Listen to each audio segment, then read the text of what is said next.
Pembangunan gedung Kemenko di IKN sudah capai 20% lebih. Direktorat Jenderal Cipta Karya Kementerian Pekerjaan Umum dan Perumahan Rakyat, PUPR, mengungkapkan progres pembangunan 4 gedung Kementerian Koordinator, Kemenko, di Ibu Kota Negara, IKN, Nusantara telah mencapai lebih dari 20%.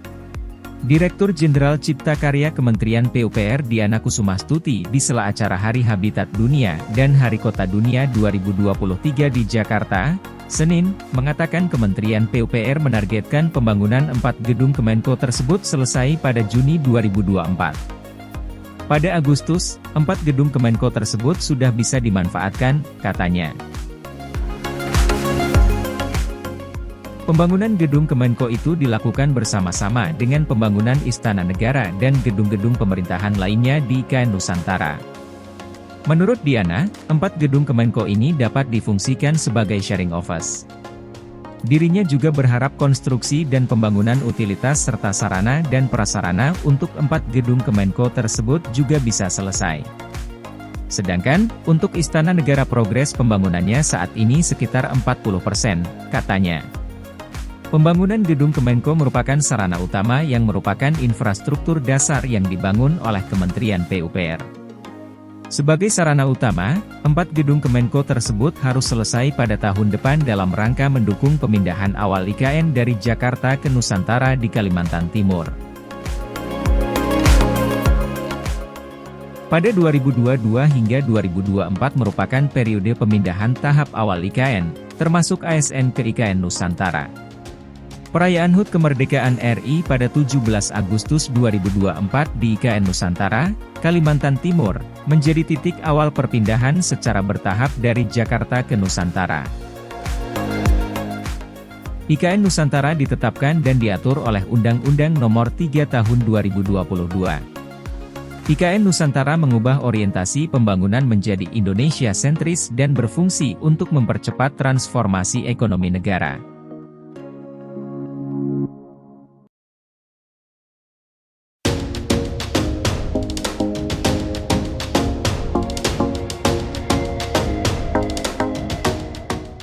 Menteri LHK pastikan IKN tak ganggu hutan lindung di Kalimantan. Menteri Lingkungan Hidup dan Kehutanan, LHK, Siti Nurbaya memastikan pemindahan dan pembangunan Ibu Kota Nusantara, IKN, tidak akan mengganggu ekosistem hutan lindung di wilayah Kalimantan. Enggak dong. Enggak akan, IKN ganggu hutan lindung, kata Siti saat ditanyakan apakah nantinya IKN akan mengganggu hutan lindung dalam tayangan YouTube Sekretariat Kabinet RI pada Jumat, 29/9/2023. Siti mengungkapkan, jika memang ada proses pembangunan IKN yang membelah kawasan hutan lindung, maka harus dipastikan tak boleh mengganggu kehidupan satwa. Hal ini, kata Siti, juga sudah dikoordinasikan dengan Kementerian Pekerjaan Umum dan Perumahan Rakyat, PUPR. Kalau dia ngebelah wilayah jelajah satwa, dia harus bikin underpass atau flyover kayak yang di Riau kan ada jalan tol jadi gajahnya bisa lewat, ungkapnya. Sebagai informasi, salah satu konsep perkotaan di IKN Nusantara yakni Forest City atau kota hutan sehingga ekosistem hutan akan dijaga agar alamnya tetap lestari.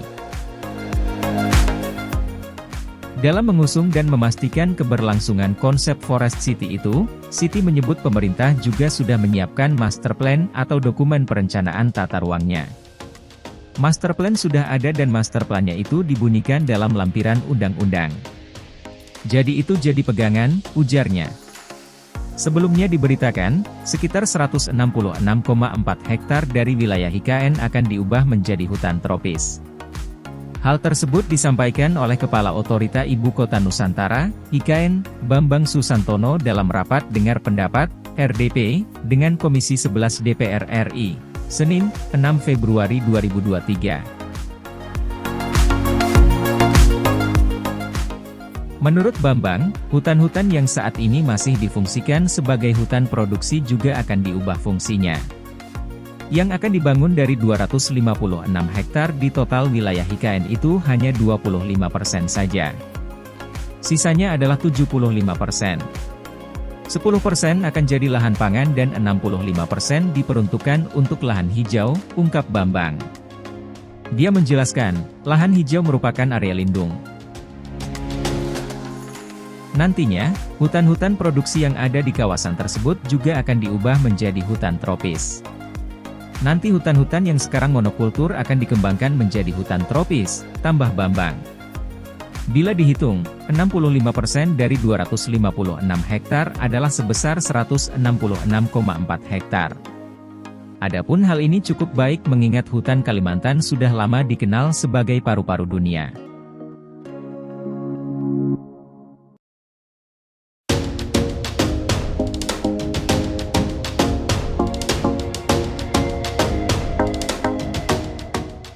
OIKN targetkan pembangunan MRT di IKN Nusantara setelah tahun 2024.